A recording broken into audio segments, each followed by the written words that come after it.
Amen. Alléluia. Nous allons sans plus tarder passer au message que Dieu Tout-Puissant nous a donné pour cette semaine. Ce matin, je devais vous parler de la veuve. La veuve de 2 Rois 4, la femme du prophète. Je vous avais dit que ce qui s'est passé dans cette histoire, nous avons tiré 10 points dedans que nous allons enseigner pendant 10 semaines. Donc aujourd'hui, je devais vous enseigner sur le point 2, c'est-à-dire les vases vides. On devait faire les vases vides. Mais, poussé par le Saint-Esprit, il y a quelque chose que je veux d'abord toucher ici. Il y a quelque chose que je veux d'abord toucher et changer ici avant de te donner l'enseignement sur les vases vides. Parce que si cette chose-là n'a pas changé, l'enseignement sur les vases vides là ne va rien changer dans ta vie. Alors ce que je veux, c'est que tu mettes la main sur ta tête et je vais prier. Père éternel, Dieu Tout-Puissant, dans le nom puissant de Jésus-Christ de Nazareth, et par le pouvoir du Saint-Esprit, qui a la capacité de s'assujettir de toutes choses, j'appelle ici l'Esprit Saint de Dieu pour s'assujettir de tous ces cerveaux, de toutes ces têtes, et de changer le logiciel qui est là-dedans, dans le nom de Jésus, ce matin. Amen. Amen. Alors, dis après moi, le logiciel sera changé. Amen. D'ici la fin du message, Dieu va désinstaller le logiciel qui tourne dans ta tête actuellement et il va réinstaller un nouveau logiciel. Donc, suis-moi bien. C'est quoi l'histoire? Pour posséder une terre où coule le lait et le miel, Dieu est en train de nous préparer. Ce matin, il veut nous montrer quelque chose de capital sans laquelle il est impossible de rentrer à Canaan. Nous avons décrété que 2023, c'est notre année du lait et du miel. Quand on dit l'année du lait et du miel, en réalité, ça veut dire l'année de notre enrichissement. N'est-ce pas? On ne quitte pas la qualité de pauvre pour aller dans l'état de riche brusquement. C'est pas possible. Et aujourd'hui, je vais vous montrer cela à travers l'exemple du peuple d'Israël qui était en esclavage en Égypte pendant 400 ans et qui un jour est rentré dans son héritage qui est la terre où coule le lait et le miel qu'on appelle Canaan. Entre la période d'esclavage et la période où Israël a pris possession de la terre où coule le lait et le miel, nous pouvons distinguer 4 saisons différentes. Ou alors 4 régimes différents. C'est pour que tu comprennes bien cela que je prends l'exemple du parcours du peuple d'Israël. Alors, nous allons lire directement dans la Bible pour nous situer dans le contexte. Pour nous situer rapidement dans le contexte, chacun va prendre sa Bible. Nous allons lire Exode chapitre 1, le verset 8 à 15. Exode 1, 8 à 15. Je lis pour toi.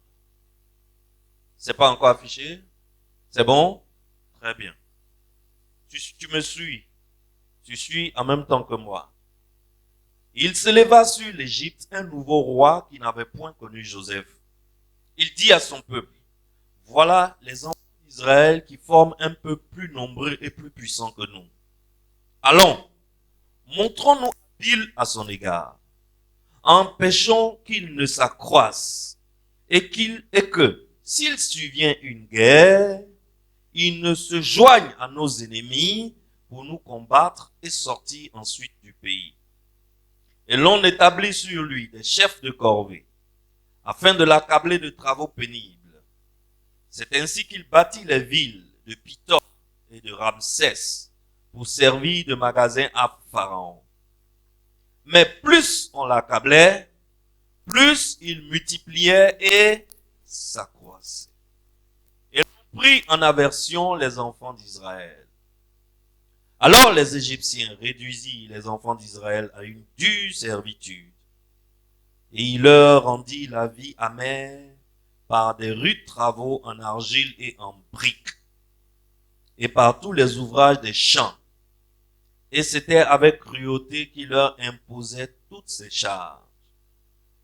Le roi d'Égypte parla aussi aux sages-femmes des Hébreux, l'une nommée Shipra et l'autre Puya.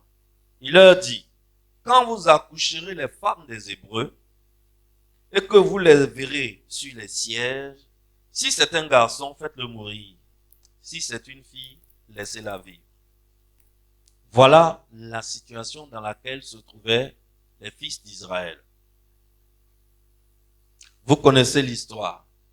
Jacob avait 12 enfants. Un jour, les 11 enfants se sont ligués contre un seul, qui s'appelait Joseph.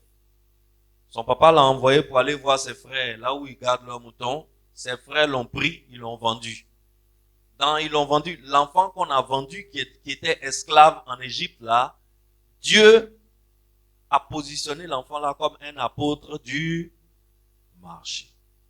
Dieu a positionné cet enfant au palais de Pharaon. Et Joseph était le deuxième personnage de tout le royaume d'Égypte. C'est Pharaon seul qui ne pouvait pas commander. Sinon, après Pharaon, le plus grand patron de tout Égypte, c'était Joseph. Ses parents ont eu faim parce qu'il y avait la famine chez eux. Jacob et 70 personnes de sa famille se sont déplacés pour aller en Égypte pour aller acheter manger. Quand ils sont arrivés pour acheter manger, c'est leur frère Joseph qu'ils avaient vendu là, qui est le roi d'Égypte. Ils ont eu peur, ils ont cru qu'il allait les jeter en prison. Ils ont cru qu'il allait se venger. Non, il les a accueillis, il leur a dit, ce que vous avez fait là, c'est Dieu qui vous a envoyé de faire. Pour pouvoir me positionner ici. Et Joseph a dominé sur l'Égypte et il a permis à l'Égypte de traverser une période de famine terrible. Et Joseph a rendu l'Égypte extrêmement riche. Maintenant, le pharaon qui a connu Joseph là, le pharaon qui a donné le pouvoir à Joseph, il est mort. C'est là où commence maintenant notre texte biblique de ce matin. Le nouveau pharaon qui est venu sur le siège ne connaît pas Joseph, ni les parents de Joseph. Entre-temps, les parents de Joseph se sont multipliés et ils sont devenus beaucoup et vigoureux. Donc le nouveau pharaon qui est venu dit, les gars là sont beaucoup, hein. Si on ne les mate pas, le jour où on va faire la guerre contre un pays, ils vont se mettre avec le pays contre nous et ils vont fuir du pays. Pour les empêcher de fuir du pays, rendez-les esclaves. Donc, Joseph, les parents de Joseph, parce que Joseph même est mort, son papa Jacob est mort, mais leurs enfants et leurs petits-enfants qui étaient devenus nombreux en Égypte n'étaient plus des gens acceptés par les Égyptiens. La Bible dit qu'on les avait pris en aversion. Ça veut dire qu'on ne les aimait plus. Alors, ils les ont transformés en esclaves. Voilà comment le peuple de Dieu, qui était parti de bon cœur en Égypte, pour chercher manger, et qui ont trouvé que leur frère est devenu premier ministre de l'Égypte, donc ils se sont bien installés en Égypte et ils ont grossi en Égypte. Aujourd'hui là, si tu apprends que l'un de tes frères est devenu premier ministre du Niger par exemple, la Côte d'Ivoire a l'argent plus que le Niger. Mais si ton frère est premier ministre au Niger, mon ami, tu seras plus à l'aise au Niger que de rester en Côte d'Ivoire. Parce que la position qu'il est là, toutes les bonnes choses du Niger là, lui il a accès à ça. Tu seras au Niger, on va te parler d'Abidjan, tu as dit j'ai compris. Un jour on va partir. Parce que tu es bien. Et voilà comment ils ont grossi, ils se sont multipliés, ils sont devenus nombreux, mais les gens avaient maintenant peur d'eux, ils les ont transformés en esclaves. 400 ans d'esclavage, imagine un peu. 400 ans d'esclavage. Mais la Bible dit, plus on les maltraitait, plus ils s'accroissaient. Ça sera ton cas, dis-moi amen. Plus on va essayer de te contenir, plus tu vas t'étendre à gauche et à droite. Dis-moi amen. Plus on va essayer de resserrer ton territoire, plus Dieu va faire grandir ton territoire. Dis-moi amen. Plus l'ennemi va essayer de faire tomber ton entreprise, de nuire à ta santé, plus Dieu va te rendre fort. Dis-moi amen. Plus on les massacrait, plus ils s'accroissaient. Voilà le contexte de notre histoire de ce matin. Alors, le premier régime, la première saison dans le parcours des fils d'Israël entre l'Égypte et la terre promise, la première saison, c'est la saison de l'esclavage. C'est le régime de l'esclavage. Le but de ce régime, c'est de garder les enfants d'Israël toujours esclaves. Les empêcher de devenir libres un jour. C'était le but de ce régime. Et le message de ce régime, c'était un message très dur. Le message qui était dans ce régime, c'est que empêchons-les de s'accroître. Empêchons-les de devenir riches. Empêchons-les de prospérer. C'était ça le message. Et l'homme que Dieu a utilisé, ou bien l'homme qui était l'homme de la situation qui conduisait ce programme, c'était Pharaon. C'était Pharaon lui-même. Alors, Pharaon a mis en place des stratégies pour atteindre son but. Mais Dieu merci, la Bible dit, plus on accablait Israël, plus Israël s'accroissait. Ça, c'est le premier régime. Le deuxième régime, c'est le régime de la délivrance. Dis après moi, le régime de la délivrance. Tu sais, une saison d'esclavage débouche toujours fatalement sur une saison de délivrance. Il y a un temps pour être esclave, mais il y a un temps aussi pour devenir libre, n'est-ce pas? Alors, cette saison de délivrance avait un but. Le but de cette saison de délivrance, c'était de faire sortir Israël d'entre les mains de Pharaon. Et le message de ce régime, c'est « Laisse aller mon peuple. Laisse aller mon peuple. » Alors, quel que soit ce que le diable fait, tôt ou tard, le peuple de Dieu sera libéré. N'est-ce pas? Tôt ou tard, il sera libéré. Et l'homme que Dieu va utiliser comme canal pendant ce régime, c'est Moïse. C'est Moïse. Quand tu lis ce passage dans la Bible, c'est très, très, très intéressant. Dieu dit à Moïse, « J'ai entendu les cris de mon peuple. J'ai vu sa souffrance. Je connais leur douleur. » Pendant la saison de délivrance, Dieu dit qu'il entend les cris de son peuple et qu'il connaît les douleurs de son peuple. On voit ici qu'on a affaire à un Dieu qui n'est pas indifférent à ce que son peuple traverse. Ce n'est pas un Dieu froid et insensible. On voit que c'est un Dieu qui se soucie de son peuple, qui est compatissant. Et Dieu dit à Moïse, « Je suis descendu pour le délivrer de la main des Égyptiens. » Mais dis-moi, quand Dieu dit, « Moi Dieu, je suis descendu pour délivrer mon peuple de la main des Égyptiens », est-ce que c'est Dieu qui s'est présenté devant Pharaon? Qui s'est présenté devant Pharaon? C'est Moïse qui s'est présenté devant Pharaon. Mais en réalité, quand Moïse était devant Pharaon là, en réalité, qui était devant Pharaon?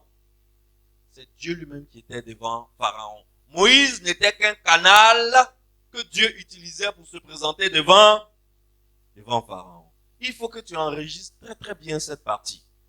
Parce que ça va déterminer la compréhension de ce message de ce matin. C'est Moïse qui était devant Pharaon. Mais à travers Moïse, qui était devant Pharaon? C'est Dieu lui-même qui était devant Pharaon. Lisons Exode chapitre 3, versets 7 à 8. L'Éternel dit, j'ai vu la souffrance de mon peuple qui est en Égypte, et j'ai entendu les cris que lui font pousser ses oppresseurs. Car je connais ses douleurs. Je suis descendu pour le délivrer de la main des Égyptiens. Si c'est ta Bible, souligne ça. Dieu dit, je suis descendu moi-même pour délivrer mon peuple de la main des Égyptiens et pour le faire monter dans ce pays, dans un bon et vaste pays, dans un pays où coule le lait et le miel, dans les lieux qu'habitent, etc., etc., etc. Alors, Dieu est allé chez Pharaon par le canal de Moïse. Quand Moïse est devant Pharaon, Moïse même là, il doit être conscient de la présence qu'il embarque. N'est-ce pas? Il doit être conscient de la présence qu'il embarque. Moi, Moïse, je suis arrêté devant Pharaon, mais en réalité, en moi, se trouve qui? Se trouve Dieu. Alors, si Dieu est devant Moïse, et si Dieu est devant Pharaon, est-ce que Moïse, lui, là, a avoir peur? Est-ce que Moïse doit avoir peur? Alors, je veux parler à un apôtre du marché ce matin. L'apôtre du marché doit être conscient que par son canal, c'est Dieu même qui est là dans ce secteur d'influence. Le domaine où tu travailles là, le domaine où tu gagnes ta vie là où Dieu t'a positionné dans sa grande sagesse, il a décidé que où tu es là, c'est là-bas qui te convient. Je veux dire à quelqu'un, en réalité, toi qui es dans ce domaine, c'est toi que le pharaon de ce domaine voit, mais qui est-ce qu'il a devant lui? Qui est-ce qu'il a devant lui? Il a Dieu lui-même devant lui. Je veux qu'un apôtre du marché me dise Amen. Amen. Si Dieu est dans ce domaine par mon canal, ça veut dire qu'en aucun cas, il n'est question de défaite. Dis-moi Amen bien. Je ne peux pas taper poteau. On est d'accord? C'est moi qui suis là. Je suis peut-être dans l'immobilier comme Tanguy. Je travaille dans l'immobilier comme Tanguy. J'ai donc affaire au pharaon du système de l'immobilier en Côte d'Ivoire. Mais je dois être conscient que moi, en tant qu'apôtre du marché dans le domaine de l'immobilier, je suis là, je travaille dans l'immobilier, mais j'embarque la présence de Dieu avec moi. Et que quand je suis devant quelqu'un, ce n'est pas moi qui suis devant la personne. Qui est devant la personne? C'est Dieu qui est devant la personne. Donc, jamais j'ai tapé poteau. Dis-moi Amen bien, apôtre du marché.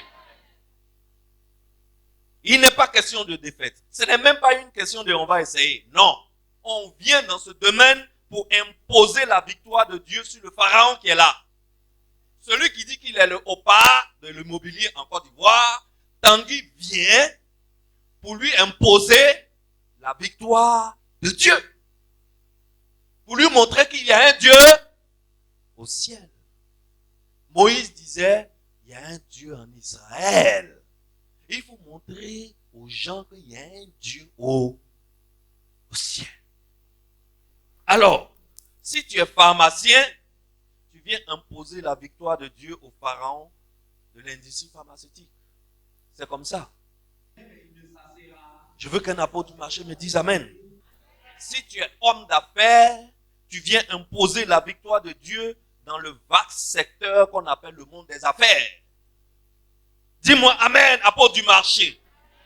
Ne vois plus ton travail comme étant détaché de ton onction.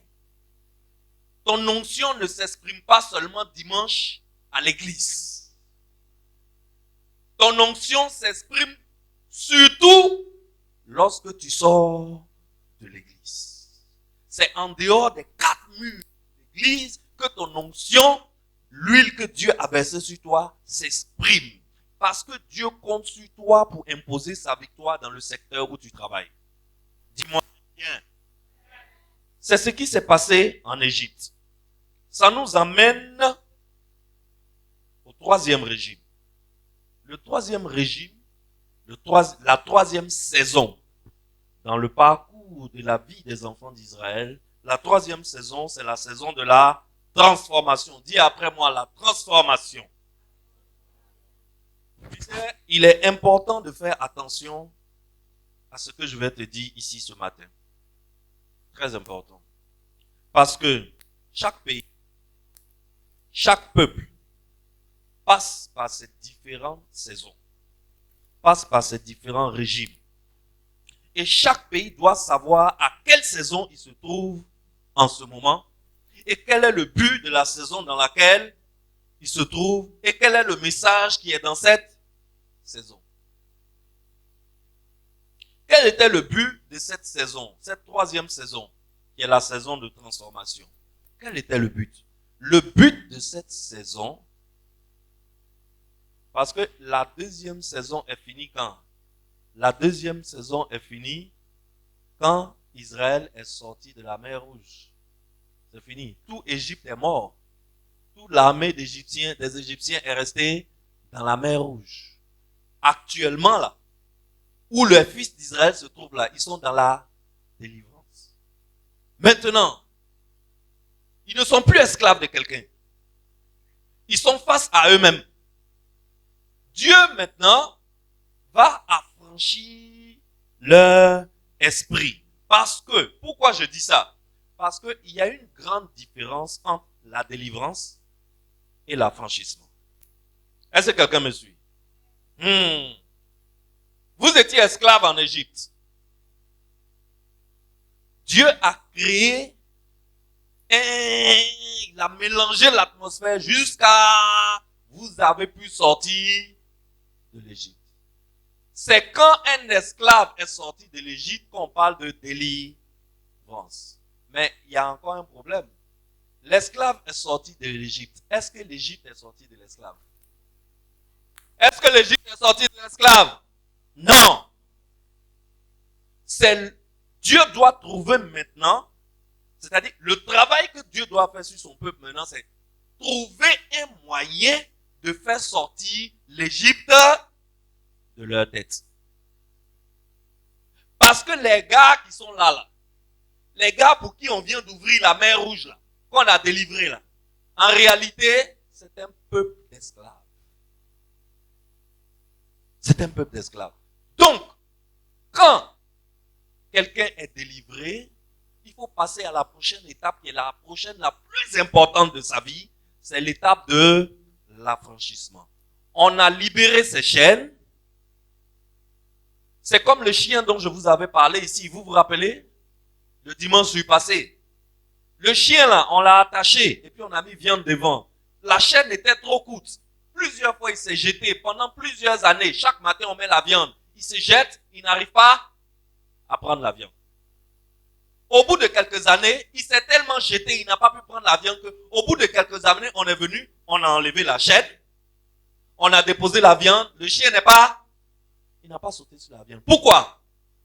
Son cerveau lui dit qu'il est impossible de prendre la viande.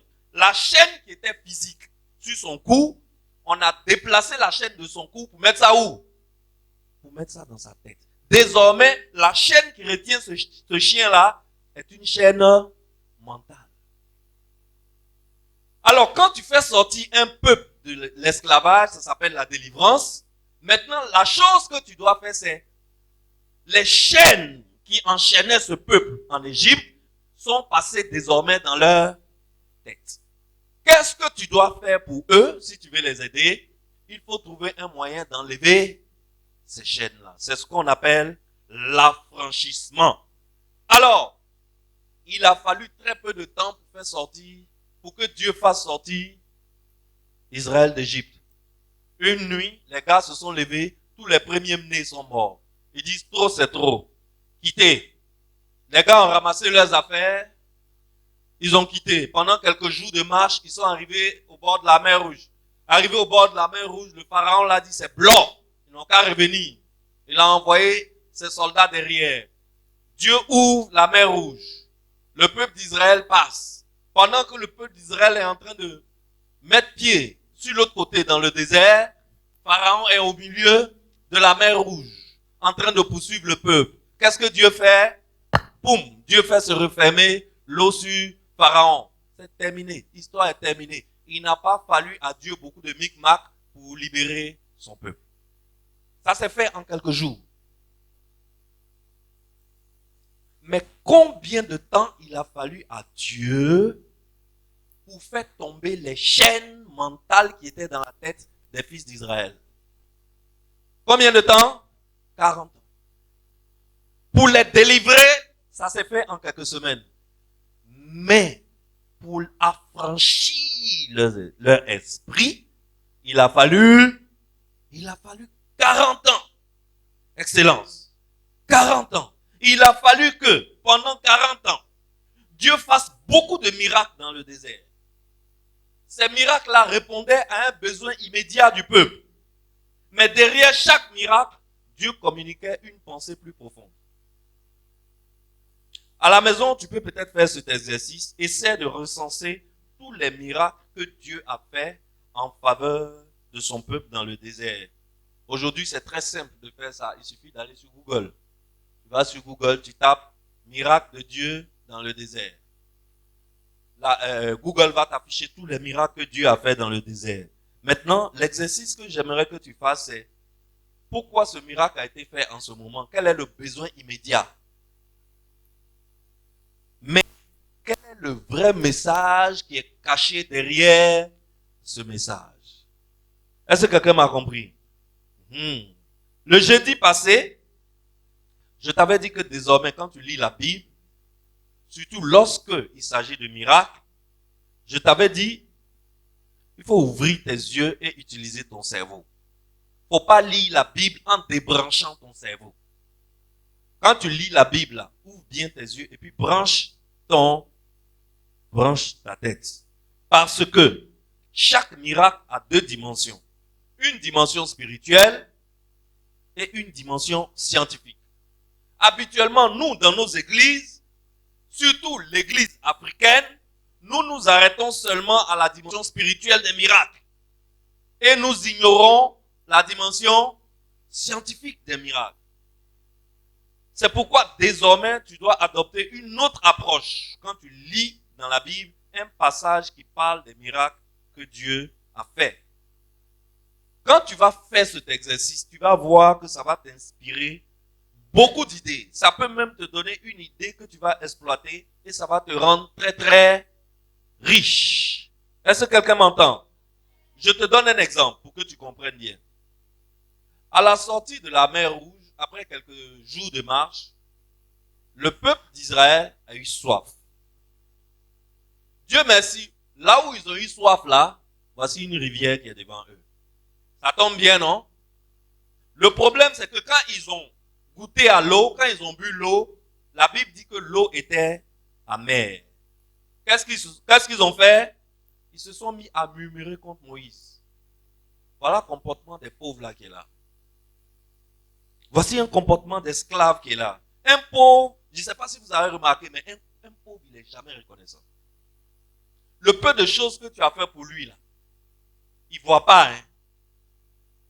C'est ce que lui pense que toi tu as là. C'est ça, il veut que tu lui donnes. Parce que quand il te voit, il pense que tu as ça. Donc, ce que tu as là, il veut que tu lui donnes. Mais écoute, voilà des gens pour qui Dieu vient à peine d'ouvrir un boulevard bien goudronné au milieu de l'océan. Est-ce que vous aviez déjà vu ça sur Terre? Il y a quelques heures à peine, ça leur a permis de traverser l'océan en marchant confortablement comme des nababs. Et les militaires qui étaient derrière eux, là, Dieu a fermé l'eau sur eux et il a tué toute une armée à cause de vous. Ça fait à peine quelques heures. Quelques kilomètres plus loin, vous avez un peu soif. Voici une rivière. Mais l'eau de la rivière n'a pas le même goût que l'eau à laquelle vous êtes habitué en Égypte. Bon, mon ami, pour quelqu'un qui réfléchit comme un roi, pour quelqu'un qui a un logiciel royal dans la tête, est-ce que ça c'est un problème? Non, dis-moi. Tu dois savoir que tu as voyagé. Et que le voyage est long. Et que tu es passé d'un continent à un autre continent. Et que quand on passe d'un continent à un autre continent, forcément, il y a certaines choses dans ton quotidien qui vont changer.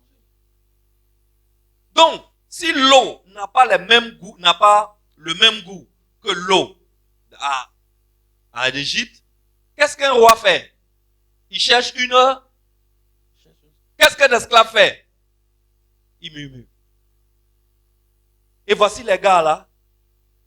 Ils ont oublié ce que Dieu a fait pour eux tout à l'heure. Et comme l'eau n'a pas le goût qu'ils voulaient, ils ont commencé à murmurer. Ignorant tous les efforts que Dieu a fait pour leur faire traverser d'un continent à un autre. Mais, Excellence, l'eau était douce en Égypte, mais vous étiez esclave, non? Hein? L'eau était douce en Égypte, mais vous étiez ici, là. L'eau est amère, mais vous êtes... Normalement, est-ce qu'il faut murmurer? Un esclave ne voit jamais ce qu'on a fait pour lui. Un pauvre n'est jamais satisfait de ce qu'on lui donne. Il veut prendre tout ce que toi tu as.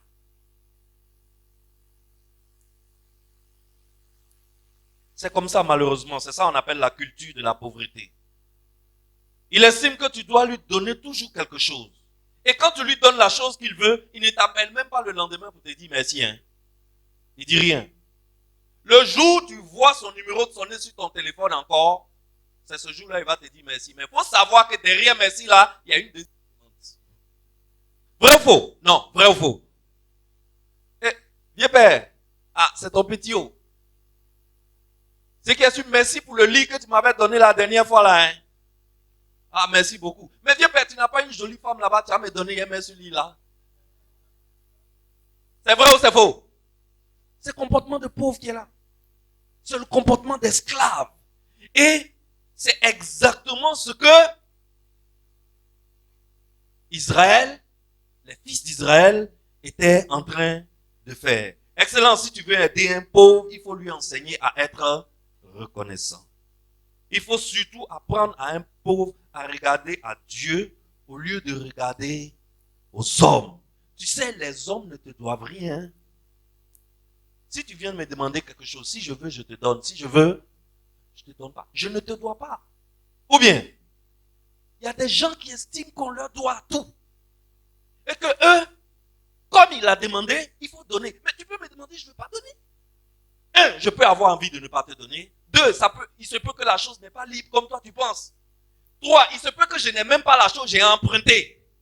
Je ne peux pas emprunter et pour te donner. Toi aussi vas emprunter. Il veut faire sa société, il va appeler tous ses amis pour demander 1 million. Il oublie de demander 1 million à qui? À Dieu. Et quand ses amis disent on n'a pas 1 million, il dit non, toi tu ne peux pas me dire que tu n'as pas 1 million parce que tu es avocat à la BAD. Ça c'est comportement de quoi? Esclave et pauvre.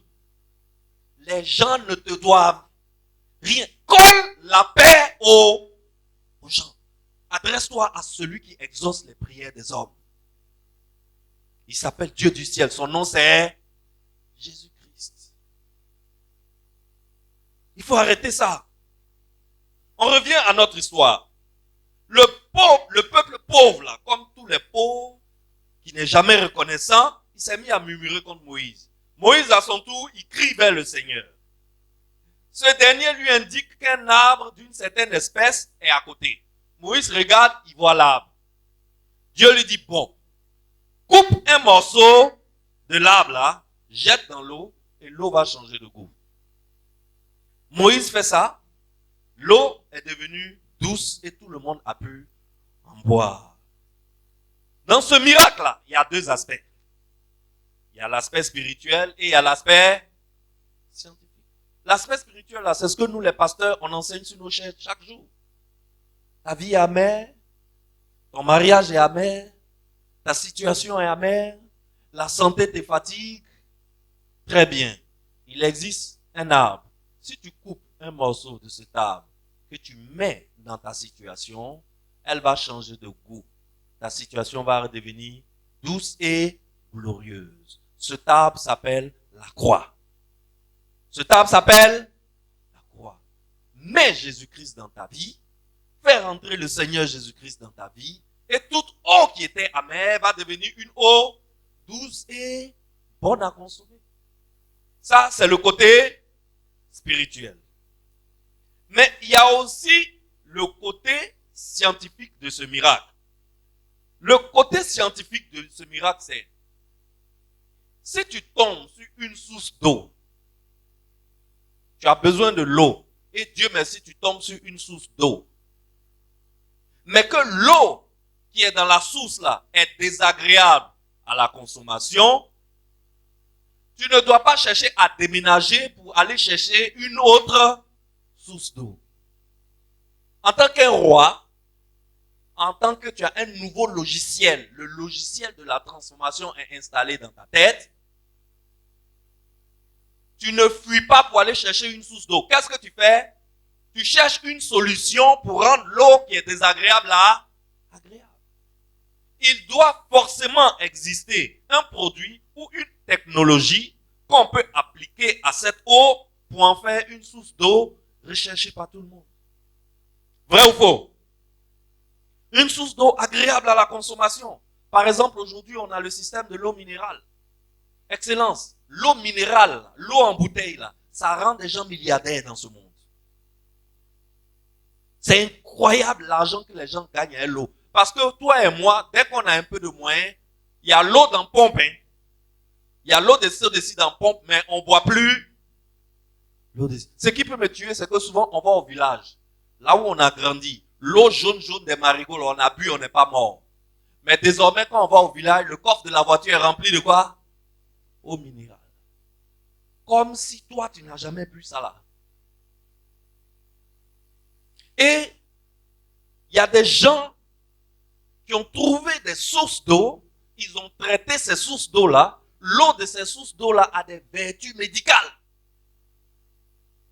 Alors qu'au début, personne ne voulait de cette eau. Mais ils ont appliqué une technologie qui a permis de sortir, de faire ressortir les vertus qui sont cachées dans cette eau amère. Et aujourd'hui, c'est devenu une eau agréable.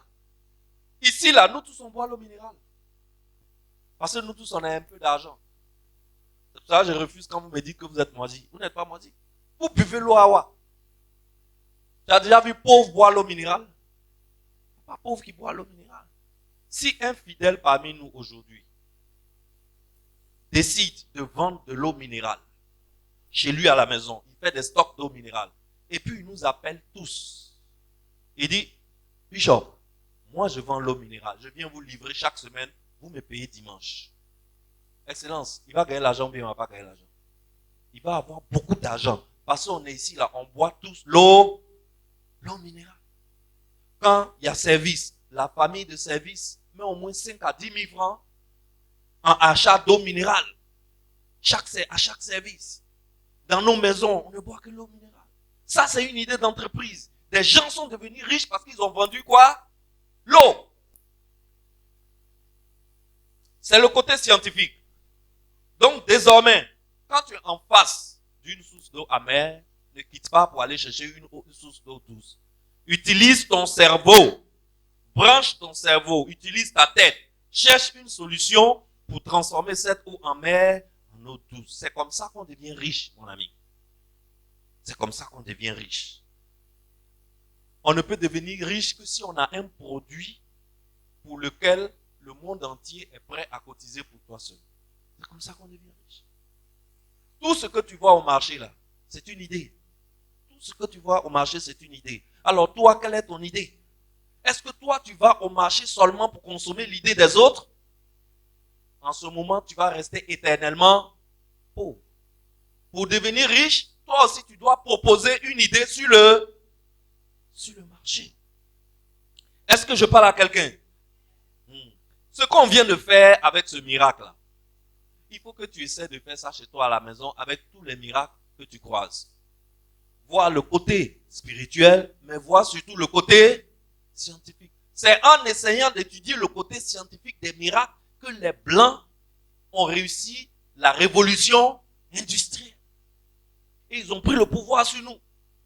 Ils ont pu fabriquer des armes que nos fétiches et nos doudous ne pouvaient plus bloquer. Entre nous là, on se lançait flèche. Donc on avait les babadji. Quand tu lances flèche, ça rentre pas. Tu entends corps, ça tombe. Quand tu prends machette, tu tapes, ça fait pam, ça tombe. Mais quand ils ont envoyé fusil, on fait poum, ça dort. Ils ont eu ça grâce à la révolution industrielle. Cette révolution industrielle-là, ils l'ont obtenue en observant le côté scientifique des miracles qui sont dans la Bible. Donc désormais, quand tu lis une histoire où il y a un miracle là, branche ton cerveau, ne le débranche pas. Réfléchis beaucoup. Parce que là, Dieu peut te donner une idée pour devenir riche. Dis-moi Amen. Dans le désert, donc, c'est la mentalité là que Dieu était en train de rentrer dans la tête des enfants d'Israël. Ne plus chercher à fuir les choses, mais créer une solution au problème. C'est ça que Dieu était en train de faire rentrer. Dieu faisait des miracles, c'est vrai, mais à travers les miracles, Dieu était en train de les formater. Est-ce que vous connaissez le mot formater, non? Dieu était en train de refaire le schéma qui est dans leur tête. Dieu était en train de reprendre le logiciel qui est dans leur tête. De réinstaller le logiciel qui est dans leur tête. Parce qu'avant, là, ils réagissaient comme des esclaves. Mais maintenant, ils sont en direction de la terre où coule le lait et le miel. Un esclave ne rentre pas dans la terre où coule le lait et le miel. Alors, petit à petit, Dieu, dans le régime de la transformation, dans la saison de la transformation, Dieu était en train de reformater les fils d'Israël. Dans la marche d'un peuple, la saison la plus importante, dans l'évolution d'un pays, la partie la plus importante de l'évolution d'un pays, c'est la saison de la transformation. C'est la saison de la transformation. Parce que la façon dont un peuple deal avec la saison de la transformation, la façon dont un peuple traverse la saison de la transformation, c'est ça qui va déterminer sa prochaine étape qui est la saison de l'enrichissement. Donc, c'est la saison d'enrichissement là que nous on appelle ici à la DCA. C'est ça que nous on appelle la saison de lait et de miel. Pour réussir ta saison d'enrichissement, pour que ta richesse soit inestimable et inquantifiable pendant ta saison d'enrichissement, tu dois avoir été bien formaté pendant la saison de transformation. La question que je veux poser à une personne aujourd'hui, c'est dans quelle saison se trouve notre pays, la Côte d'Ivoire? Dans quelle saison tu te trouves toi-même? Est-ce que tu es encore dans la saison de l'esclavage? Est-ce que tu es dans la saison de la délivrance? Est-ce que tu es dans la saison de la transformation? Ou est-ce que tu as atteint la saison de l'enrichissement? Parce que c'est pendant cette saison de la transformation que l'avenir d'un peuple se joue. C'est pendant cette saison de la transformation que l'avenir d'un individu se joue. C'est pendant cette saison de la transformation que l'avenir d'une nation se joue. Si tu rates cette saison, tu vas rater la terre où coule le lait et le miel. Tu vas voir le lait et le miel comme ça, mais tu vas jamais goûter. Excellence. C'est pour cela que Dieu a délivré ses enfants d'abord. Sinon, Dieu pouvait prendre les fils d'Israël directement à la sortie d'Égypte et les conduire à Canaan. Mais Dieu n'a pas fait ça. Dieu n'a pas fait ça. Un esclave ne rentre pas dans la terre où coule le lait et le miel avec sa mentalité d'esclave. Est-ce que quelqu'un me suit? Il faut d'abord affranchir l'esprit de ce esclave. Le quatrième régime, c'est le régime de l'enrichissement. Et ma prière pour toi, c'est que tu rentres dans ce régime. Dis-moi Amen. Ma prière pour toi est que tu jouisses de ce lait et du miel que nous avons décrété. Excellence, quel est le but de ce régime? Le but de ce régime, c'est de posséder la terre promise. Chaque personne ici a une terre à posséder, a un héritage à posséder. Et je décrète que tu rentreras dans ton héritage. Oh, dis-moi amen bien. Le message de ce régime, c'est l'Éternel marchera devant toi. Lève la main et dis, l'Éternel marchera devant moi. Quand tu entends cette phrase-là, qu'est-ce que ça évoque en toi? Toi, tu es là et devant toi, il y a Dieu. Et c'est Dieu qui marche et toi, tu le suis. Tu dois comprendre automatiquement que si c'est le cas, si Dieu marche devant moi, ça veut dire que tout devient possible. N'est-ce pas? Même mes rêves les plus fous deviennent possibles. Et je peux me lancer à la conquête. Je peux partir à la conquête. Tu dois comprendre le mécanisme de combat de Dieu. Tu dois savoir comment Dieu combat. Si tu ne sais pas comment Dieu procède pour mener une guerre ou un combat, il te sera difficile de posséder la terre où coule le lait et le miel. C'est cette vérité-là que les 10 espions n'avaient pas compris. Et que Josué et Caleb avaient compris. Josué et Caleb, ils ont compris qu'en face de la terre promise, en face de la terre où coule le lait et le miel, c'est Dieu lui-même qui descend et qui marche devant nous. Alors, Josué et Caleb, leur cœur ne battait pas comme les 10 espions. Les 10 espions croyaient que c'est eux qui allaient prendre leurs petits muscles là pour tuer les géants qui étaient à Jéricho. Josué et Caleb, eux, ils avaient compris que le combat ne leur appartient pas et que l'Éternel allait lui-même combattre les géants. Est-ce que tu vois comment ça change ta façon de penser? Parce que lorsque tu penses que c'est toi-même qui vas lutter, tu es découragé d'avance, vu la taille de l'adversité qui est devant toi. Mais quand on est dans la saison de l'enrichissement, il ne faut jamais oublier que c'est l'Éternel lui-même qui marche devant toi. Dis-moi amen. Nous là, nous ne faisons que suivre Dieu. Celui qui nous voit, en réalité c'est nous qu'il voit. Mais vrai, qui est devant lui? C'est Dieu qui est devant lui. Moïse est parti devant Pharaon, mais c'est Dieu qui était devant Pharaon.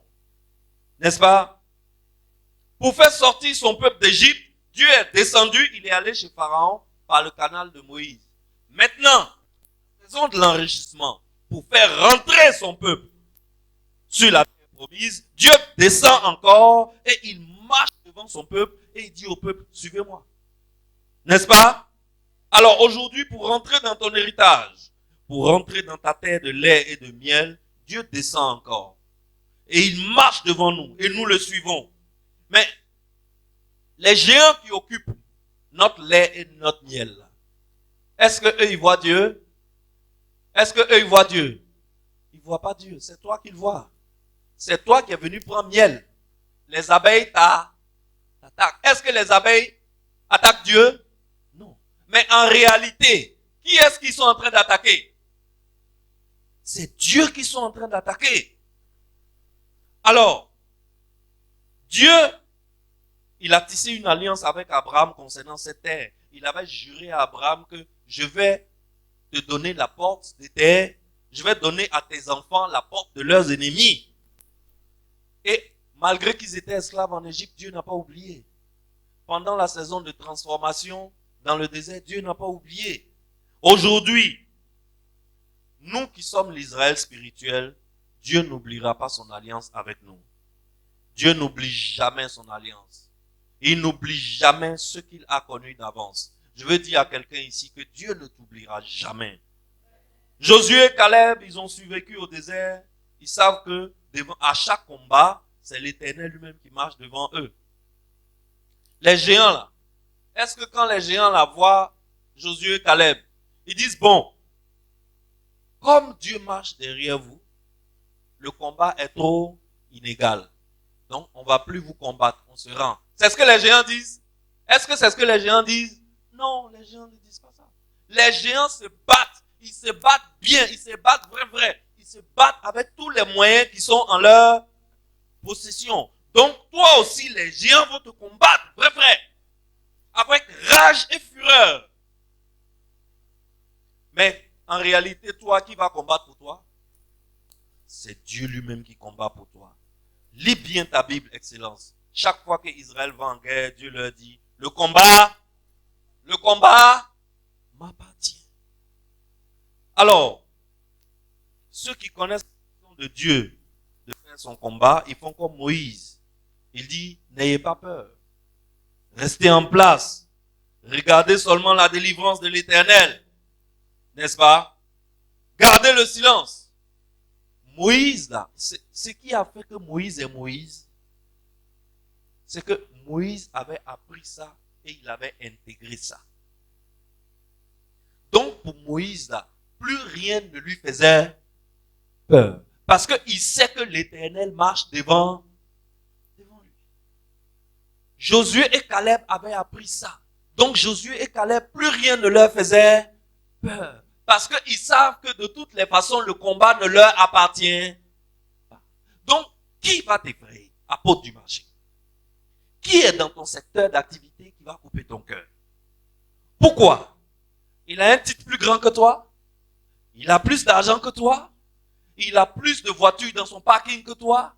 Sa femme est plus belle que ta femme? Pourquoi il va couper ton cœur? Est-ce que c'est toi qui combats? Est-ce que c'est toi qui te combats? C'est toi qui le vois, mais ce n'est pas toi qui combats. C'est l'Éternel qui combat pour toi. Je dis ça à un apôtre du marché. Je veux dire à un apôtre du marché, quelle que soit la nature de l'adversité, Dieu marche devant toi. Si c'est la santé, il est devant toi dans le bloc opératoire. Oh, dis-moi amen bien. Si c'est dans une salle d'accouchement, il est devant toi. Oh, si tu es au travail et puis tu subis un complot, tu subis une conspiration, les gens veulent te faire tomber, ils mentent sur toi, ils créent des choses pour qu'on te chasse. Je veux te dire qu'en réalité, c'est contre Dieu qu'il travaille. Ce n'est pas contre toi qu'il travaille. Car Dieu marche devant toi. Si tu es au tribunal et il y a un groupe d'intérêts puissants qui bloque le paiement de ton argent, je veux te dire ce matin, l'Éternel marche devant toi. Dis-moi amen. Dans la salle d'examen, tu es étudiant, tu es élève, je veux te dire, ne crains rien. L'Éternel marche devant toi. Quelle que soit la nature du combat, sache que ce combat ne t'appartient pas. Et ceux qui ont compris ça, leur vie a changé. Ceux qui ont compris ça, lorsqu'ils sont en face d'un problème, ils ne parlent plus comme les autres. Est-ce que tu vois? Ils ne parlent plus comme les autres. Parce qu'ils ont intégré ça. David a dit un jour à Goliath, aujourd'hui l'Éternel te livrera entre mes mains. Mais David, petit enfant de 17 ans, regarde comme il parle à un géant de 2 mètres. Un maître de guerre. David comptait sur quoi? Il a dit, est-ce qu'il a dit qu'aujourd'hui je prendrai ta vie? Il dit quoi? Aujourd'hui, l'Éternel te livrera entre mes mains. David avait compris que ce n'est pas lui, David, qui combat. Et que c'est l'Éternel lui-même qui combat Goliath. Donc, David savait quelque chose que le roi Saül ne savait pas. Il savait que c'est l'Éternel lui-même qui combat. Ou alors, Saül savait que c'est l'Éternel qui combat. Mais vu la taille du coup qu'il a reçu, vu la puissance de l'attaque, son cerveau s'est débranché momentanément. Et il a oublié qu'en réalité, c'est l'Éternel lui-même qui combat. C'est ce qui nous arrive à nous tous. Nous savons que c'est l'Éternel qui combat. Il n'y a pas quelqu'un ici qui ne sait pas que c'est l'Éternel qui combat. Tout le monde sait, c'est pour ça qu'on est assis dans cette salle. Mais en réalité, pour beaucoup d'entre nous, ça reste une théorie biblique. Ça reste une belle théorie biblique. Parce que le jour où le apkagi de l'ennemi arrive en toi, boum, que tu reçois ça comme ça, la plupart d'entre nous, la première phrase qui sort de notre bouche, ça montre qu'on a oublié que c'est l'Éternel qui combat. Ce qui fait la différence entre David et Saül, c'est que David, quel que soit le coup, il n'a pas oublié que c'est l'Éternel qui combat. Saül, lui, il a oublié que c'est l'Éternel qui combat. Est-ce que toi, dans la situation que tu vis actuellement, dans le bang-bang qui est sur ta tête actuellement, dans cette chose-là qui te fait perdre le sommeil la nuit, en ce moment, tu as oublié que c'est l'Éternel qui combat? Ou bien qu'on dit l'Éternel marchera devant toi là, pour toi c'est juste une théorie biblique. Ça n'arrive pas dans la vraie vie. Je veux que tu réfléchisses un peu. On dit, il y a projet, il faut acheter terrain pour construire un temple à Dieu. Je veux te dire que même dans ce projet, l'Éternel marche devant nous. Dis-moi Amen. C'est pour cela qu'il ne faut pas limiter Dieu à ta poche et à ton compte bancaire. Quand on dit, il y a projet pour faire quelque chose, il ne faut pas regarder dans ton compte bancaire et puis tu vas dire, ah pasteur, on va faire ça comment? Dès que tu as dit ça, tu es en train de dire que c'est toi-même qui vas faire. Est-ce que quelqu'un me suit?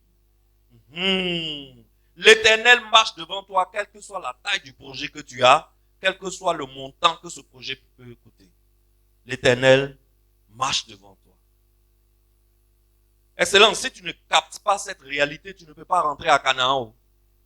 Tu ne rentreras jamais dans ta terre où coule le lait et le miel. Il n'y a aucune huile qu'un prophète va prendre pour mettre dans sa main pour imposer sur ta tête qui va te faire rentrer dans le pays où coule le lait et le miel. L'huile qui peut te faire rentrer dans le pays où coule le lait et le miel là, c'est pas l'huile qu'on impose sur ta tête. C'est l'huile qui se trouve déjà dans ta tête. L'huile qui se trouve dans ta tête là, on appelle ça l'affranchissement de l'esprit. L'apôtre Paul dit, soyez transformés par le renouvellement de l'intelligence. C'est pour cela que la plupart d'entre nous, c'est la dernière partie, on a fini. C'est pour cela que la plupart d'entre nous, on a un problème. On est converti, mais on n'est pas affranchi. On n'est pas affranchi. Quand, dans le mécanisme de conversion, c'est le cœur qu'on convainc. Quand le cœur est converti, quand le cœur reçoit Christ, on est converti. Ensuite, la prochaine étape, c'est la tête qui est affranchie et enfin, les mains qui sont équipées. La conversion du cœur n'est pas liée à l'équipement des mains. C'est pas lié. Ce n'est pas parce que le gars est converti que s'il trouve le téléphone du pasteur, que le pasteur a oublié son téléphone sur une chaise dans l'église, il va pas prendre pour partir. Il va prendre bien même. Un jour, on est parti à une retraite à la Sablière. On était entre nous gens convertis, bien convertis, chefs de famille, chefs de réseau, des gens bien convertis. La femme du révérend Georges, mamie, elle a oublié son téléphone pendant 15 minutes sur une table. Il n'y avait que nous, les gens convertis.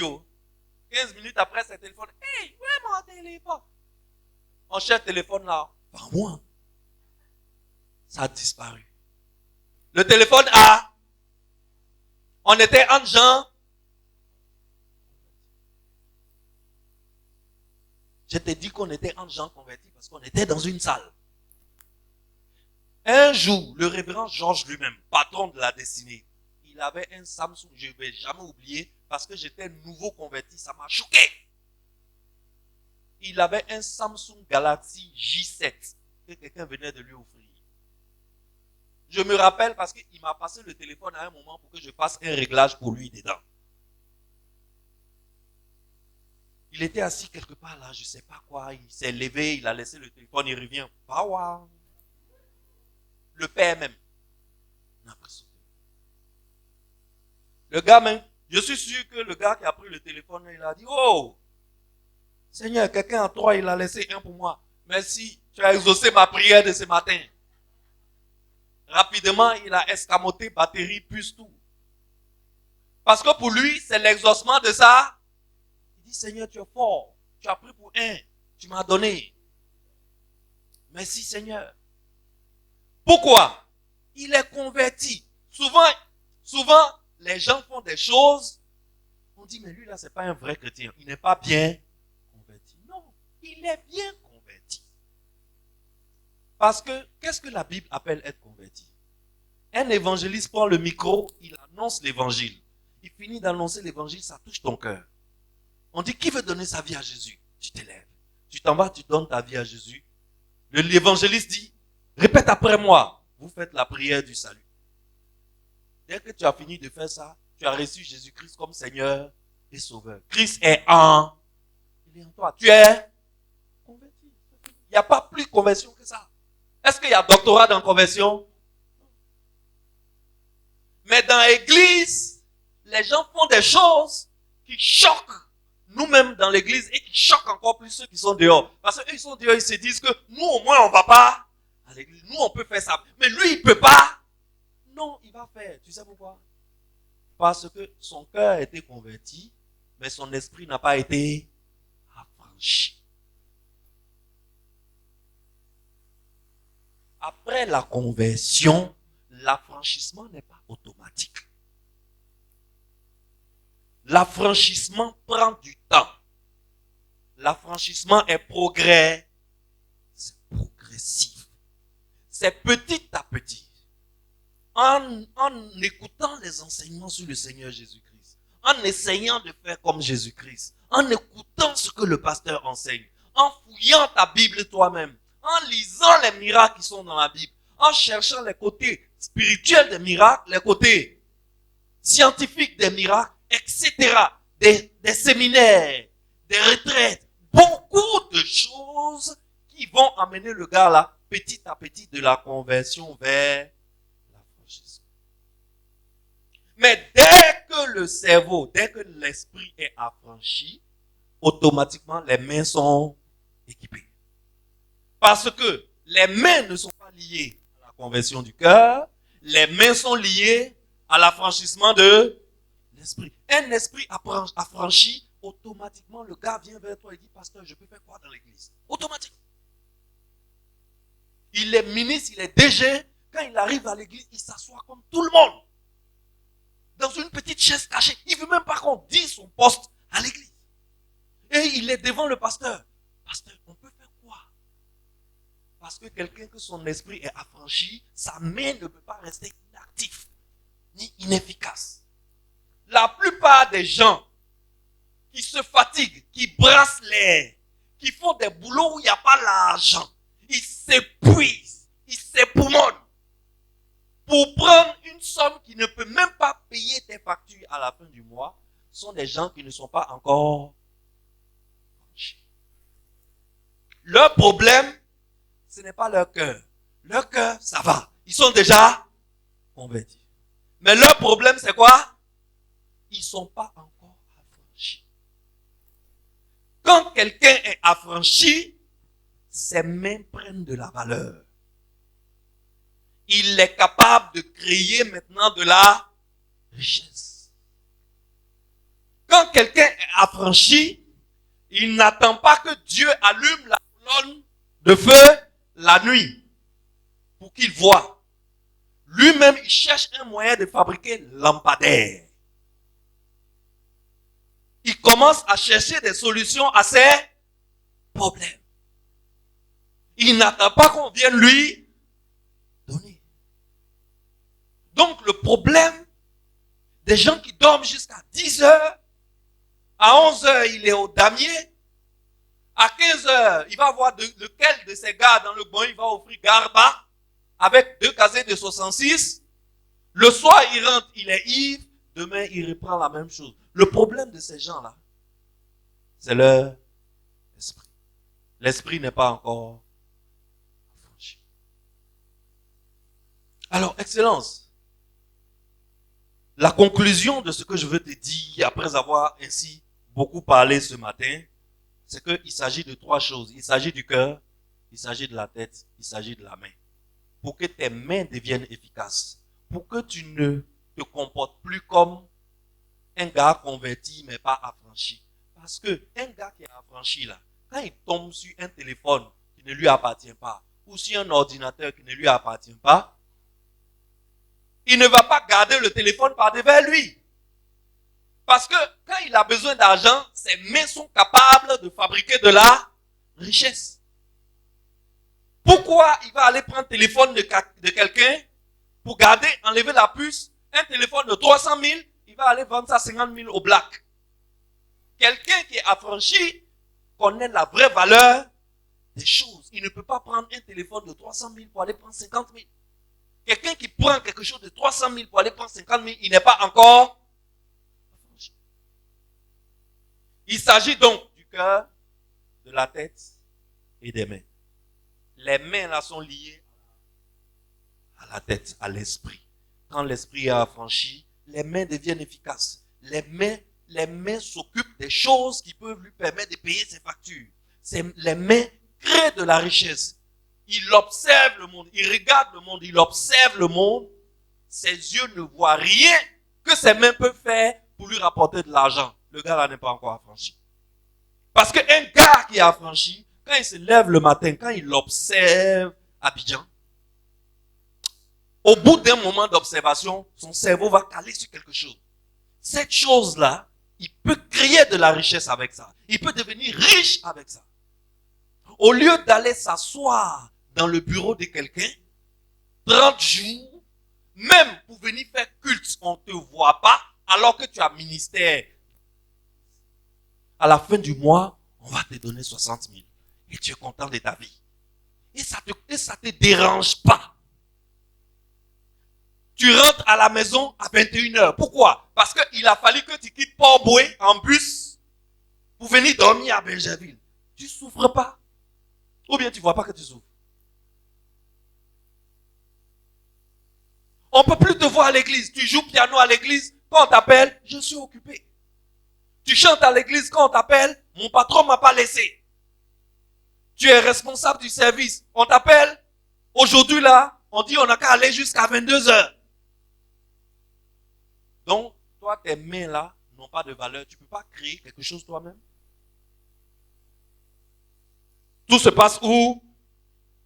Tout se passe dans la tête. Je veux dire à quelqu'un, Dieu marche devant toi. Dis-moi Amen. Dieu marche devant toi. Et j'aimerais que tu te tiennes, on va dire merci à ce Dieu. Dans l'Ancien Testament, il marchait devant nous. Mais dans le Nouveau Testament, il a fait mieux. Qu'est-ce qu'il a fait? Il est descendu physiquement.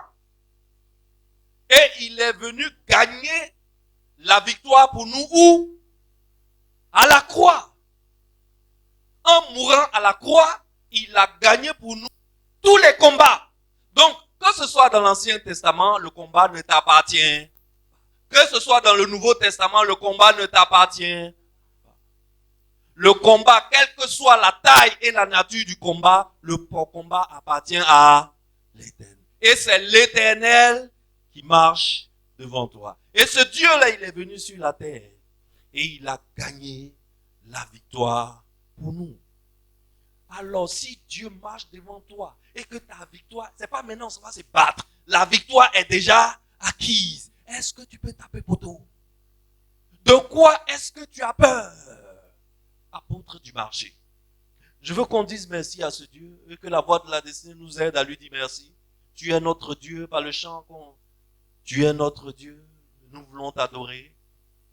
Nous allons ensemble faire monter cette adoration vers ce Dieu. Vers ce Dieu. Ce Dieu qui nous a parlé ce matin. Ce Dieu qui est en train de te faire passer par la saison de la transformation. Alléluia. Commence à lui dire merci. Commence à l'adorer. Merci Jésus.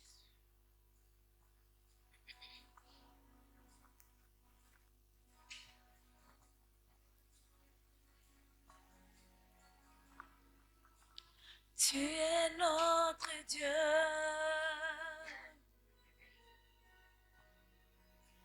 Tu es notre Dieu.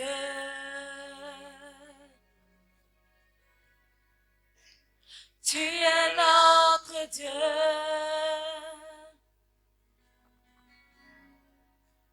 Tu es notre Dieu. Oh, tu es excellent et puissant. notre Dieu. Nous lèvons nos mains pour t'adorer et te dire combien nous t'aimons.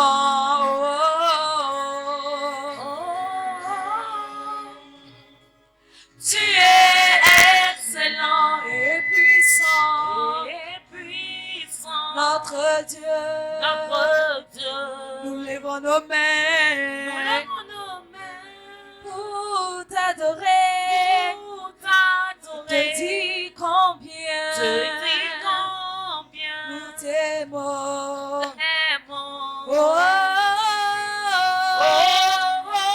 tu es excellent et puissant,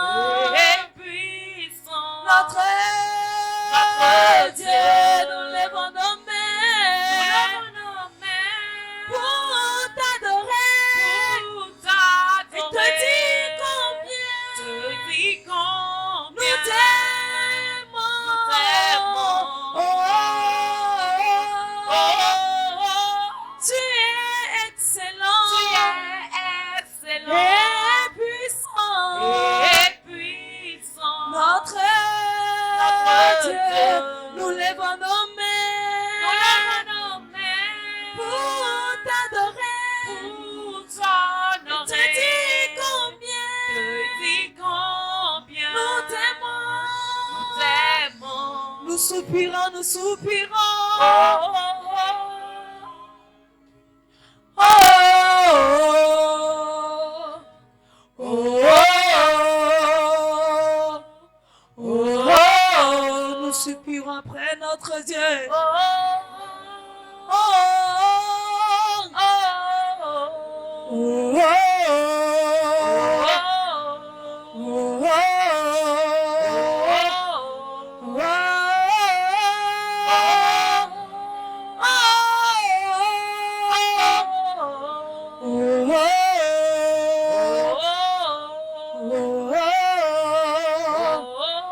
nous lèvons nos mains pour t'adorer,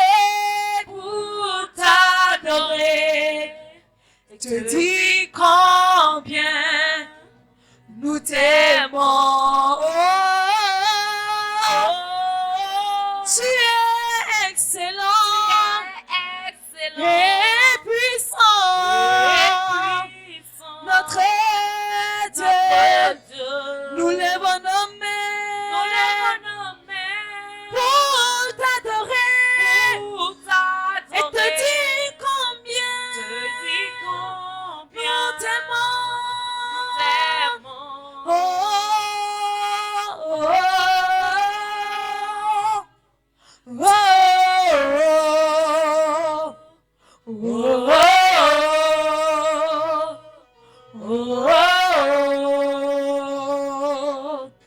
Nous lèvons nos voix pour t'adorer. Nous lèvons nos voix pour t'adorer. Nous lèvons nos voix pour t'adorer, Jésus. Nous lèvons nos voix. Nous lèvons nos voix pour t'adorer. Nous lèvons nos voix pour t'adorer. Nous lèvons nos voix pour t'adorer, Jésus. Nous lèvons nos mains. Nous lèvons nos mains pour t'adorer. Nous lèvons nos mains pour t'adorer. Nous lèvons nos mains pour t'adorer, Jésus. Nous lèvons nos mains. Nous lèvons nos mains pour t'adorer. Nous lèvons nos mains pour t'adorer.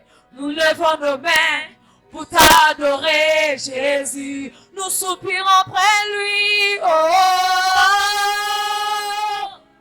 oh, oh, oh, oh, oh, oh. Nous soupirons après lui. Oh, oh, oh, oh, oh, oh. Alléluia.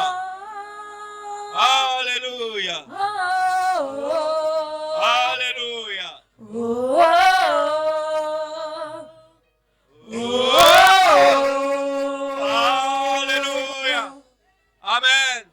Amen. Acclame pour ce Dieu.